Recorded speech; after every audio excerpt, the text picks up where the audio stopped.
Hello everyone, welcome. Today we are talking about XRP. Now in the previous video, we briefly went over what is your endgame plan with XRP. How much of your XRP do you plan to keep and never sell? If you decide to actually do that, what do you plan to do with the XRP? Are you going to stake it, lend it out? What are the options that are available in the market? And after that video, I sort of went a little bit of a rabbit hole, collected all into one video: staking, lending, collateralization, all the options that you could possibly do with XRP in the far future if you didn't want to actually sell it.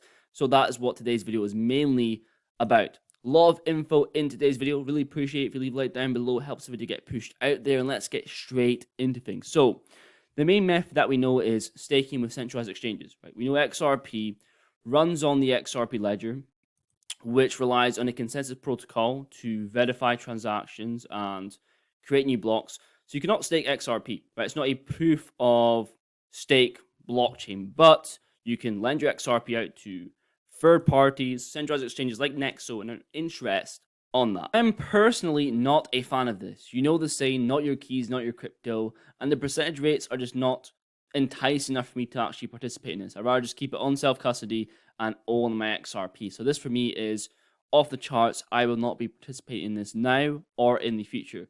Now going into David Schwartz, CTO at Ripley, has a tweet here that sort of goes into what I'm about to go into when it comes to liquidity pools and whatnot. So let's read his personal vision for XRP. Since 2013 or so, was this idea of deep, open, public pools of liquidity that anyone, anywhere could contribute to and drop off. A global market for assets that anyone happens to already have exactly where someone else happens to need them to be. So David's grand vision is global liquidity pools of XRP around the world where anyone can contribute XRP and earn returns, earn rewards from doing so. And we can see this coming to fruition right now. This is back in 2021 January with XLS 30. Now, what is XLS 30? It's liquidity pools and automated market functionality that anyone can use and benefit from. Now, here we can see an example of XRP ledger pools. So you can add liquidity to solo XRP, XRP USD, XRP Core, and so on. And XRP holders are going to be incentivized to do this. So essentially, if you provide liquidity, you will get rewarded, and anyone can do it. This is something that I am personally interested in rather than staking with centralized exchanges, right? Which is a no-go in my opinion. But also, there's a lot of pros and cons you have to look into when becoming a liquidity provider, and also when it comes to impermanent loss. What is impermanent loss? So impermanent loss is a loss of funds that a user will incur when they provide liquidity. The name impermanent stems from the fact that the loss is temporary and can be recovered if asset prices return to their original state, which often does not happen. This loss is calculated based on your deposit assets worth at the time of deposit versus each asset's current value. I'll leave this down below for you guys to check out further. Also, people think this tweet is referring to PolySign. His final vision is PolySign and the potential of including retail investors, which we'll talk about in a second. But firstly, what is PolySign? PolySign is a custodian firm for large institutional investors. And if you heard of PolySign before, you would know that they have a license for the digital asset, which is XRP. And on the team, we do have the one who has his vision, David Schwartz, the board member and advisor. I was under the impression that it was only for large institutional investors who exceed $150 million worth. Obviously not the average person. But there's a video here and an answer. Will PolySign custody assets be for retail customers?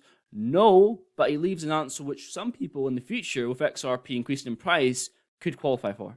Asking, will PolySign custody assets for the retail investor? Will they custody DeFi assets such as Flare, including all of Flare's assets? We do not support retail customers. Our threshold that we've been licensed for are accredited investors. So there could be some retail investors that are accredited investors that could theoretically have an account with us. And we will be custodying different DeFi assets than we are today. Okay, so a accredited investor. Now, guaranteed it's quite a far of a reach for some people, depending on how much crypto you have right now, but it could possibly be in the future, depending on how much crypto you have right now, and depending on how much you're willing to hold for the far future and meet these requirements. So we can see a accredited investor is a person or entity that is allowed to invest in private security offerings that are not registered with the Securities and Exchange Commission, the SEC. You have to follow one of these 3 requirements. So have an annual income of at least 200K or 300K if combined with spouse's income. Skills as an eligible employee of certain investment funds and holds a Series 7, 6.5, or 8.2 license.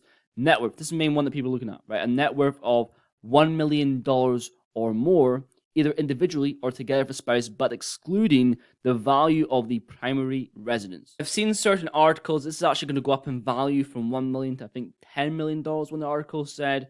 I don't know about that, but I think this is very achievable for a lot of people, and some people probably already are credit investors watching this video. So this could be an option, an avenue that you could go down with your XRP potentially right now or in the future.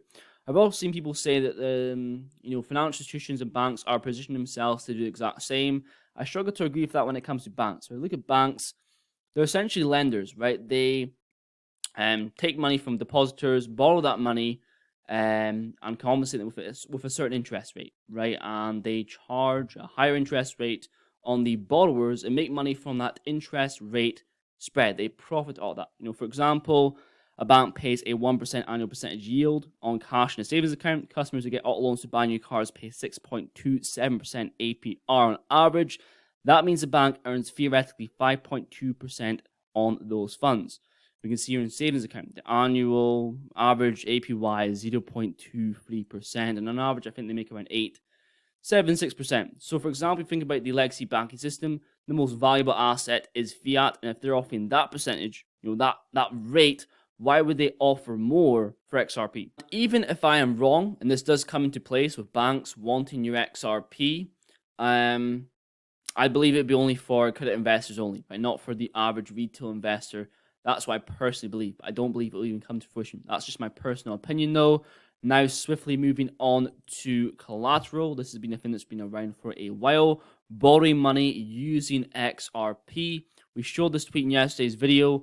David Schwartz, one reason you might want to hold a lot of XRP for the future is for collateralization, where you can pivot yourself with that XRP and whatnot to go into side ventures, businesses, and possibly even real estate. And David Schwartz states here that XRP makes good collateral, as it has proven history of liquidity and reliable price discovery. The biggest negative news XRP for collateral is its volatility, which means you either need over-collateralization, other assurances of payment, or have to charge high rates. So if you put up, $10,000 worth of XRP for collateralization, you probably get a $5K loan in return. And this process makes more sense in the future when your XRP is worth a lot compared to fiat, whether that be the dollar, the pound, or the euro, so you can get a bigger loan in return for your XRP, because obviously these are sort of the cons when it comes to collateralizing your XRP. So it's a viable solution in the future. I think it is. Now on to the last one we have here. Newer news, NASDAQ launching crypto custody services in Q2 2023. This is obviously very interesting timing with the attack on Binance, the attack on Coinbase, and these big boys stepping in to provide safekeeping services for your crypto.